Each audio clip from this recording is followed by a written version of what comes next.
I'm just gonna prune it off. What's up guys, and welcome to another episode of El Jardín Perdido. Today, we're harvesting dragon fruit.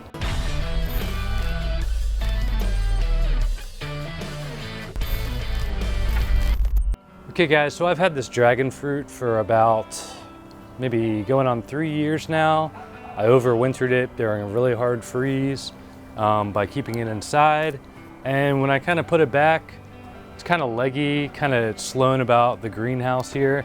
I never did make a proper trellis for it, partially because of the overwintering aspect, but I do at some point plan to put it in a big pot, make a trellis for it, and have it somewhere where I can move it into somewhere safer during the winter. So on that note, dragon fruit does not fare well in hard frosts.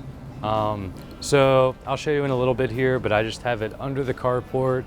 It's been in partial shade, and well, Houston, Texas, our summers can get pretty harsh too. So I didn't want it succumbing to sunburn, although it probably could tolerate full sun. So basically it starts here.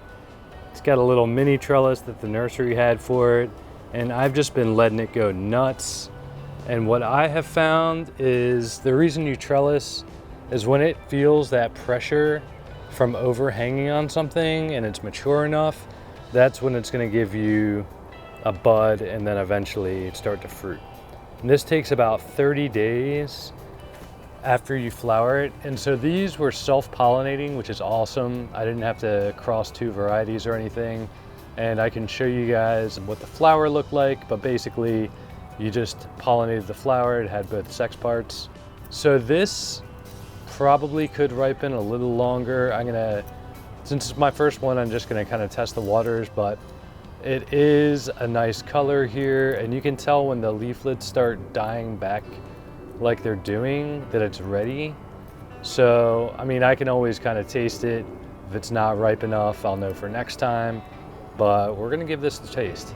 All right, so just a little more added information. This is a tropical succulent, so yeah, it's like a cactus, but in order to get fruit, you do have to keep it well watered, keep it fertilized. That's why I didn't have it in full sun unless it was in the ground, because we've been in a drought this year, and I mean, water just evaporates so quickly in this kind of environment. Although some years Houston can be pretty humid and kind of tropical-esque, but anyway, we got our fruit, so let's celebrate. I'm just gonna prune it off.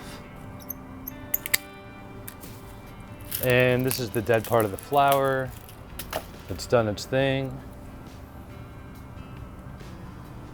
Give you guys a nice close up there.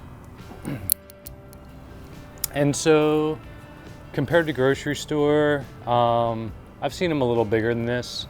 I didn't really heavily fertilize this or anything. Maybe that's some of it. Also, the fact that it's been in partial shade, but the way the sun comes in, it has been getting a nice amount of sun during certain hours. It's just the evening hours, it's not getting quite as much. Another note too, I actually went to the grocery store today and I saw, I believe it was $7.99 for one of these. So that's not everywhere. That was, not trying to name drop, but Whole Foods, probably marking things up quite a bit. But anyway, I'm going to cut this open. Already the texture just feels amazing. Yeah, knife is just sliding right through it like butter. Let's take a look there. It looks good. Looks great. Typical dragon fruit, but it looks like something you'd commercially purchase. And now we're going in for the taste test. So I'm just gonna get a little sliver here. I admittedly like my fruit a little bit chilled. We're in October now, which is when you should typically expect either flowering or harvest around October towards the fall. And so it's not incredibly hot out. So let's check this out.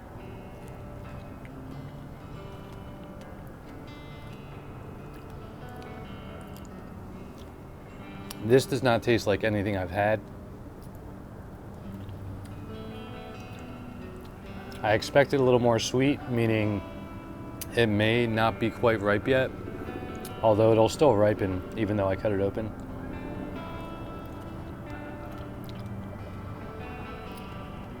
Kind of has like a tinge of sour, kind of like a green apple flavor. So I'm assuming for future notice, I'm gonna let every leaflet go. There's still a little green on there, but it's not bad, but I'd probably like it a little more ripened. All right guys, so admittedly that being my first dragon fruit, I probably got overly excited and jumped the gun a little bit, but still a nice accomplishment I consider, and stoked to finally have some dragon fruit. If you guys thought this was interesting and you want to keep along with stuff like this, be sure to subscribe and hit the like if you enjoyed this. It does help the algorithm. Also, if you guys have any pointers on, how you find the ripeness, feel free to put that in the comments below and let me know what kind of varieties you have, because I have learned how to graft and I am interested in collecting a few different varieties. All right guys, well that's gonna do it for today's video. As always, thanks for tuning in. Until next time.